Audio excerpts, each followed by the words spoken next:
Ministère Bethesda. Ministère Bethesda. Ministère Bethesda. Shalom, shalom, shalom, shalom, shalom, shalom, shalom. J'espère que les princes et les princesses de l'Éternel des armées se portent bien. J'espère que vous allez bien. Ce matin, j'ai l'honneur de vous parler de qui consultes-tu. Et c'est dans le livre de Samuel. De Samuel chapitre 5, à partir du verset 17. La parole dit: les Philistins apprirent qu'on avait oint David pour roi sur Israël. Et ils montèrent tous à sa recherche. David, qui en fut informé, descendit à la forteresse. Les Philistins arrivèrent et se répandirent dans la vallée des Réphaïm. David consulta l'Éternel en disant: monterai-je contre les Philistins? Les livreras-tu entre mes mains? Et l'Éternel dit à David: monte, car je livrerai les Philistins entre tes mains. Amen. Ah, ce verset me fait du bien. Je vous assure qu'en lisant ce verset, je me suis rappelé de ces nombreux concours dont j'ai participé, de cet argent que j'ai dépensé. Et je me suis posé la question au fond de moi: si j'avais consulté le Seigneur, de ce nombre de fois qu'on m'a escroqué pour un concours, pour une situation, et je me suis dit: et si j'avais consulté le Seigneur? C'est la question que je me suis posée. Dit, et si j'avais consulté le Seigneur? Si j'avais eu la même réaction que David? Si j'avais fait comme David dans 2 Samuel, il prend la peine de consulter. Il aurait pu se dire: oh, je suis roi, je ne suis pas n'importe qui. Oh, attendez, moi j'ai quand même affronté Goliath. Moi, je ne suis pas n'importe qui. Il aurait pu se remplir d'orgueil et puis dire: je suis le roi, je réunis toute une armée, je prends les hommes plus forts et je vais. Mais lui, il sait que si tu avances, si tu fais un pas sans avoir l'accord de l'Éternel, sans pouvoir se rassurer que l'Éternel nous accompagne, ça sera un échec. Et donc, je me suis dit que consulter avec le Seigneur, trouver le temps de pouvoir consulter le Seigneur, parce qu'on reconnaît aussi que nous ne pouvons rien sans le Seigneur. C'est parce qu'on reconnaît aussi que je ne suis rien sans lui. C'est parce qu'on reconnaît aussi qu'il n'y aura aucune vie, il n'y aura aucune victoire sans le Seigneur. Je viens dire à quelqu'un, les nombres de fois que tu as agi sans pourtant consulter le Seigneur, quel a été le résultat? Vous savez, ça peut aussi réussir, hein? Mais quand tu y entres, c'est toute une catastrophe, c'est tout un combat. C'est des persécutions encore et encore. Alors que si tu le consultes en amont, il peut te remplir de force, il peut t'informer pour dire: là où tu vas, je t'y donne. Là où tu vas, il y a la victoire. Je te donne, mais retiens que il faut que tu te prépares parce que ça sera rude. Il faut que tu te fortifies parce que ça sera rude. Qui consultes-tu face à une nouvelle saison, face à une opportunité, face à une situation? Qui consultes-tu? Vous savez, consulter, c'est pouvoir prendre avis, conseil ou une instruction. Donc, lorsque tu viens consulter le Seigneur, c'est que tu veux qu'il t'instruise, qu'il te donne des directives, qu'il te donne un conseil, qu'il te donne son avis. Et de vous à moi, tu viens consulter celui-là qui sait toutes choses. Tu viens consulter le Créateur. Tu viens consulter le Roi des rois. Celui-là qui a le monde entre ses mains. Tu viens consulter notre Dieu. Tu viens consulter l'Éternel des armées. Le fait qu'il sache toutes choses te dira que non, n'envoie pas à midi.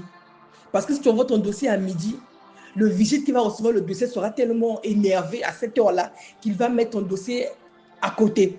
Mais comme tu l'as consulté, il te dira: va déposer à 14h. Parce qu'il sait qu'à midi, le vigile sera énervé. Il aura rencontré un problème, il te dira: va lundi à 14h. Tu seras à 14h, pourquoi pas le matin? Mais le fait que tu sais que bon, c'est l'Éternel, tu veux déposer à 14h. Qui consultes-tu? Vers qui tu vas quand tu as des situations? Alléluia. Est-ce que tu vas voir un ami? Est-ce que tu vas voir vers qui tu vas? Amen. Qui consultes-tu? Il y a des amis remplis du Saint-Esprit, nous donnent de bons conseils. Moi, je me rappelle quand je me rapproche de l'apôtre Théo face à des situations, il est toujours un très bon conseiller. Mais de ces amis-là qui n'ont même pas le Saint-Esprit avec eux, te donneront des idées farfelues, qui n'ont ni queue ni tête. Ils disent, tu sens que ça là, c'est tordu. Mais comme tu es désespéré, et toi tu as mis ta confiance à un homme, amen. Alors que la parole déclare dans le psaume 25 au verset 3, tous ceux qui espèrent en toi ne seront point confus. Et espérer se remettre à quelqu'un.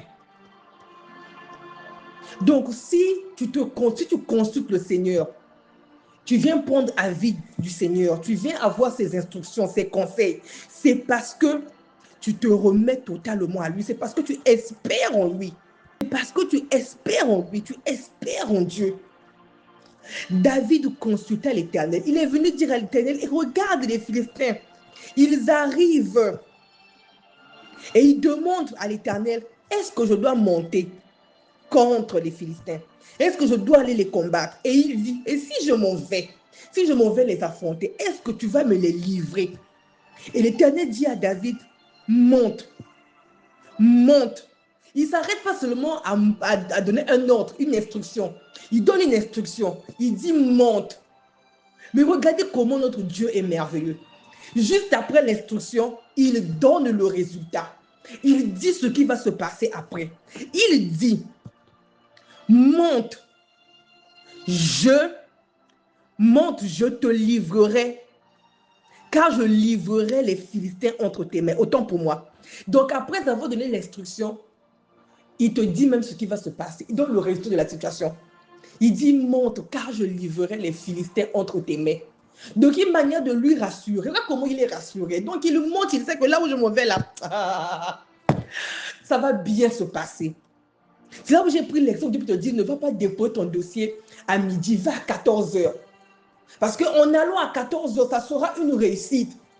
Il a vu l'état d'âme, il a vu la situation, il sait que la personne qui va te recevoir à cette heure-là, non, j'aurais disposé son cœur, j'aurais canalisé ses émotions. Et quand tu arrives, tu es surpris qu'en déposant ton dossier, ça se passe correctement. Moi, je dirais, moi, je vais déposer à midi. Jusqu'à l'heure, là, je ne sais même pas. Je vais déposer à 9 h. Jusqu'à là, je ne sais même pas qu'est-ce qui s'est passé, qu'est-ce qu'il avait dit. On ne m'a jamais rappelé. Toi, tu avais déposé à 14 h et ça s'est passé correctement. À l'instant, tu es le vigile, même pas dit, bon, je vais déposer ça quelque part ici. Non, non, non. Aussitôt, il est parti déposer, remettre au responsable. Alléluia. Qui consulte-tu? Et vous savez, si chaque fois, devant une situation, on consulte le Seigneur, même aller voir un pasteur, l'homme de Dieu est cette personne que Dieu a établie sur la terre pour nous diriger, pour nous conduire. Dieu l'a oint pour nous diriger, pour nous conduire. Même quand tu vas consulter un pasteur, tu consultes le Seigneur. Parce que lui, il ne va pas répondre pour le plaisir de répondre par rapport à ses pensées. Non. Il sera conduit par l'Esprit de Dieu. Il aura les dispositions pour pouvoir te dire non, voilà ce que tu dois faire. Voilà ce que tu dois faire. Conduit par l'Esprit de Dieu. Et au final, tu auras consulté le Seigneur. Amen. Qui consulte-tu? Est-ce que toi, tu vas voir un ami? Ou est-ce que toi, tu es cette personne aussi qui passe son temps à s'inquiéter? Parce qu'il y a cette catégorie-là qui ne consulte personne, ni le pasteur, ni l'ami, mais qui reste là à s'inquiéter. S'inquiète encore et encore, s'inquiète encore et encore. Se morfond, n'arrive pas à dormir, pleure. Ça, c'est une catégorie de personnes qui ne consultent personne, qui n'a besoin de l'avis de personne, des instructions de personne, qui préfèrent s'inquiéter. Alors que dans Matthieu 6, au verset 27, la parole déclare, qui de vous, par ses inquiétudes, peut ajouter une coudée à la durée de sa vie? Là, je m'adresse à la catégorie de personnes qui préfèrent rester en train de pleurer. Tu passes ta journée en train de pleurer. Comment je vais faire? Comment ça va se passer? Tu préfères passer ton temps. Amen. Tu préfères passer ton temps à pleurer encore et encore, encore et encore. Tu passes 3 jours en train de t'inquiéter. Dans Matthieu 6, verset 27, te dit que ça ne change rien. Ça ne change absolument rien. Tes inquiétudes n'apportent rien, aucun changement. Qui consulte-tu? Est-ce que tu reconnais que tu n'as besoin que de l'Éternel des armées? Est-ce que tu reconnais que tu n'as besoin que de lui?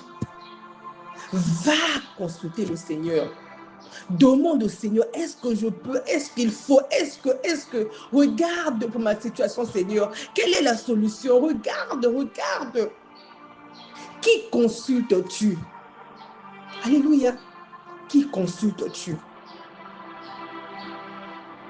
Est-ce que tu vas voir le Seigneur? Qui consultes-tu? Est-ce que c'est un homme? Est-ce que tu te confies à un homme? Vers qui tu vas lorsque ça ne va pas, lorsque c'est compliqué? Qui consultes-tu? Alléluia. Vous savez, il s'est passé quelque chose au boulot. J'avais tellement raison. J'avais raison. Et j'étais énervée. Et donc, hier, j'avais dit que non, venons, je veux confronter la personne. Mais hier matin, en me réveillant, j'ai pensé à la réaction qu'avait eu David. Et j'ai consulté, j'ai dit, je sais que j'ai raison. Mais est-ce que ma façon de faire serait la meilleure? Et je vous assure, la réponse a été non. Si réellement tu as raison, sois patiente, laisse. La vérité se fera connaître de tous. Pas besoin de te justifier, pas besoin de combattre. Hey, reste silencieuse. Et surtout, garde ta joie de vivre. Et surtout, ne sois pas triste, ne t'inquiète pas, reste tranquille. Et je vous assure, en arrivant, quand j'ai fait ce que elle m'avait dit, ça s'est passé comme il avait dit. Alléluia. Qui consulte-tu? Qui consulte-tu? Je veux que tu regardes un peu, à chaque fois que tu as un problème, quelle est la réaction que tu as quand tu as une situation. Et tu es toujours de personnes là qui s'inquiètent encore et encore. Ou au cas contraire, tu vas voir ton meilleur ami, tu sais qu'il a des idées vraiment, mais bon, c'est mon ami. Et puis quand tu as une amie comme ça qui a des idées bizarres, enfin, jamais guidé par le Saint-Esprit, remets-toi ça en question. Est-ce qu'il y a réellement ça qu'il te faut comme compagnie? Amen.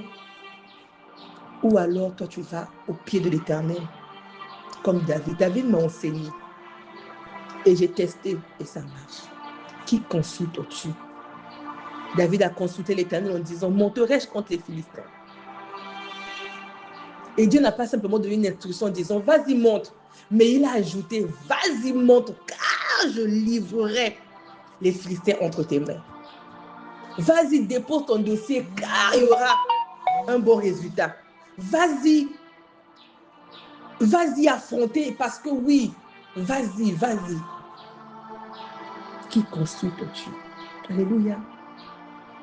Alléluia. Qui consulte-tu? Soyez bénis. Que toute la gloire revienne au Seigneur. Excellente journée à tous. Que Dieu vous bénisse.